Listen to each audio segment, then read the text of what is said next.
Sulastri Irwan akhirnya bisa bernafas lega setelah Polda Maluku Utara mengumumkan kelulusannya sebagai calon anggota Polri. Selain Sulastri Irwan dan keluarganya, pengumuman itu pun disambut hangat oleh Rahima Melani, calon siswi yang namanya menggantikan Sulastri Irwan sebelumnya.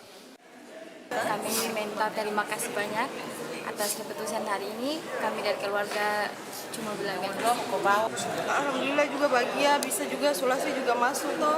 Maksudnya apa nih? Dia juga rekan saya toh dari awal tes juga sampai ini mungkin ada kesalahpahaman begitu. Atas kejadian itu, Polda Maluku Utara menyampaikan permohonan maaf karena telah menggugurkan calon siswi pendidikan pembentukan Bintara melalui jalur kompetensi khusus bidan yang telah lulus pada tahap pemantauan akhir dan menggantikan dengan peserta lain.